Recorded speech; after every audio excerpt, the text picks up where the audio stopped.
সতী জয়মতী জয়মতী কুঁৱৰীৰ সময়ত আহোম ৰাজ্যৰ ৰাজনৈতিক পৰিস্থিতি অতি জটিল আছিল।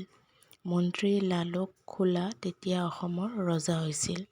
অন্যান্য প্ৰাপ্তবয়স্ক উপযুক্ত কোঁৱৰ থকা সত্ত্বেও লালুক খোলাই 14 বছৰীয়া চামগুৰিয়া ফৈদৰ সৰু গোহাঁইক আনি 1679 চনৰ কাতি মাহত অসমৰ ৰজা পাতিলে। আহোমৰ মতে চুলিকফা আৰু হিন্দু মতে নাম দিলে ৰত্নধ্বজ সিংহ।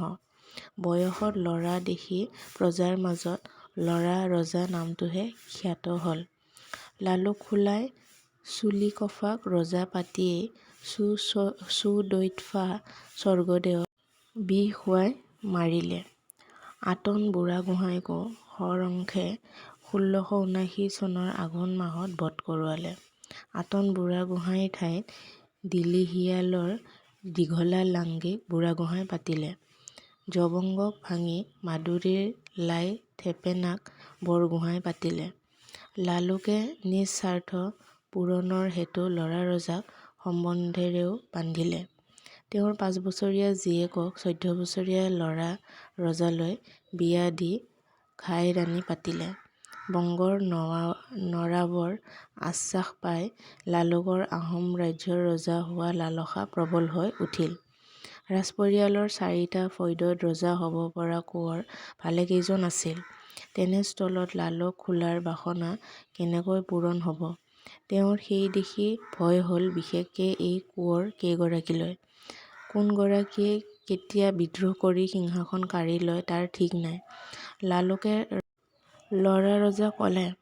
উপযুক্ত আৰু প্ৰাপ্তবয়স্ক ভালেকেইজন ৰাজকোঁৱৰ থাকোঁতেও তেওঁক ৰজা পতা হ'ল। এই কথা কোঁৱৰসকলে সহ্য কৰিব পৰা নাই। কোনজন কোঁৱৰে কেতিয়া স্বৰ্গদেউৰ প্ৰাণ লয় ঠিক নাই। গতিকে নিকণ্টক হ'বলৈ হ'লে কোঁৱৰকেইগৰাকীক অংগক্ষত কৰি ৰজা হোৱাৰ যোগ্যতা নাইকিয়া কৰিব লাগিব। আৰু তাকে কৰিবলৈ হ'লে প্ৰথমতে ভয় থকা ডাঙৰীয়া বিষয়াসকলক আঁতৰাই পঠাব লাগিব। ল'ৰা ৰজাৰ মগজত লালুকৰ যুক্তি সোমাই গ'ল। লগে লগে লালুকে কোঁৱৰ নিধন পৰ্ব আৰম্ভ কৰিলে। তুংখদীয়া ফৈদৰ লাংগি গদাপাণিৰ বাহিৰে বাকী আটাইকেইটা ফৈদৰ কোঁৱৰকে লালুক বৰফুকনে হয় অংগক্ষত নহয় হত্যা কৰিলে। গোবৰ ৰজাৰ কোঁৱৰ লাংগি গদাপাণিক ধৰিব নোৱাৰাত লালুক খোলাৰ শোৱন শাৱন নাইকিয়া হ'ল। মন্ত্ৰী লাই থেপেনা বৰগোহাঁই গদাপাণিৰ শহুৰেক আৰু নামনি অসমৰ বদন বৰফুকনৰ তেওঁৰ ভিনীহিয়েক আহিল। ইফালে গদাপাণি কোঁৱৰক ধৰাহে নালাগে তেওঁনো ক'ত আছে তাৰ কোনো সম্ভেদ উলিয়াব নোৱাৰিলে। গদাপাণিৰ পত্নী আছিল জয়মতী কুঁৱৰী। গদাপাণি আৰু কুঁৱৰী জয়মতীৰ দুয়ো লাই লেচাই ল'ৰা দুটিৰে সৈতে তেওঁলোকৰ বাসস্থান তুংখুঙত আছিল। লালুক চুলিকফাৰ কোঁৱৰ নিধন বাৰ্তা শুনি ল'ৰা দুটিক ইতিমধ্যে নগা ৰাজ্যৰ কোনো এখন নিভৃত স্থানত আঁতৰাই ৰাখি থৈছিল। কোঁৱৰকো ল'ৰা দুটিৰ লগত লুকাই থাকিবলৈ জয়মতী কুঁৱৰীয়ে খাটনি ধৰিছিল। কিন্তু গদাপাণি কোঁৱৰে তেনে কাপোৰখালি কৰিবলৈ মান্তি নহ'ল। জয়মতী কুঁৱৰীয়ে কোঁৱৰক তেওঁৰ ৰাজ্য আৰু প্ৰজাৰ দোহাই দি বুজালে যে তেওঁ নাথাকিলে ৰাজ্যও নাথাকে। এইদৰে জয়মতী কুঁৱৰীয়ে অনুনয় বিনয় কৰি শেষত গদাপাণি কোঁৱৰক পলাবলৈ মান্তি কৰালে। গদাপাণি পলাল। নগাৰ বেশ ধৰি নগা পাহাৰৰ মাজত সোমাই গ'ল। ৰাজসভালৈ আনি স্বৰ্গদেউৰ আদেশ শুনাই লালুক খোলাই জয়মতী কুঁৱৰীক গদাপাণিৰ বাতৰি সুধিলে। গদাপাণি ক'ত? কুঁৱৰীয়ে কোনো উত্তৰ নিদি নীৰৱে থাকিল। লালুক খোলাই চাওডাঙত আদেশ দিলে জয়মতীক জেৰেঙাৰ চাপৰিলৈ নি নিৰ্জন স্থানত ৰাখি যিকোনো উপায়েৰে জয়মতীৰ মুখৰ পৰা গদাপাণিৰ বাতৰি আনি অতি শীঘ্ৰে দিব লাগিব।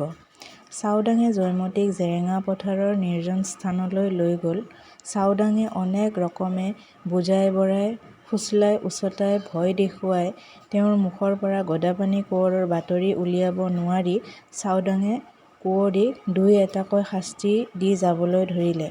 জয়মতী কুঁৱৰীয়ে সকলো শাস্তি সহনশীলা বসুমতীৰ দৰে নীৰৱে সহি থাকিল। এইদৰে 14 দিন নিৰ্জন জেৰেঙাত শাস্তি ভুগি ইংৰাজী 1679 চনৰ অসমীয়া মাহৰ 13 চ'তৰ দিনা গুৰুভাৱে দশমীৰ জোন পৰো পৰো হওঁতে সতী জয়মতী কুঁৱৰীয়ে নশ্বৰ দেহ ত্যাগ কৰি নৰপিঙাঙৰ সান্নিধ্যৰ পৰা অন্তৰ্ধান হ'ল। কাললৈ থৈ গ'ল নাৰীৰ সীমাহীন মনোবলৰ মাহাত্ম্য, স্বামীৰ হিতাৰ্থে তিৰোতাৰ মহান ত্যাগৰ আদৰ্শ আৰু অসমীয়া নাৰীৰ পবিত্ৰ চানেকি। পৃথিৱীত এনে দৃষ্টান্ত বিৰল। সতী জয়মতীৰ জ্যেষ্ঠ পুত্ৰ স্বৰ্গদেউ ৰুদ্ৰসিংহই মাতৃদেৱীৰ স্মৃতি চিৰযুগমীয়া কৰাৰ উদ্দেশ্যে জেৰেঙা পথাৰত 1697 চনত সাগৰসদৃশ বৃহৎ পুখুৰী এটা খন্দালে আৰু নাম দিলে জয়সাগৰ। ইয়াৰ 5 বছৰৰ পাছতে ৰুদ্ৰসিংহ স্বৰ্গদেৱে মাতৃ জয়মতীৰ তেজেৰে পবিত্ৰ কৰি থৈ যোৱা জেৰেঙা পথাৰলৈকে ৰাজধানী গড়গাঁৱৰ পৰা তুলি আনিলে। নাম দিলে ৰংপুৰ। তদুপৰি স্বৰ্গদেৱে পুৰণি আলি আৰু বৰ আলিৰ মাজত মাতৃৰ মৈদাম নিৰ্মাণ কৰিলে। এই পবিত্ৰ মৈদামে এতিয়াও সতী জয়মতীৰ স্মৃতি সজীৱ কৰি ৰাখিছে।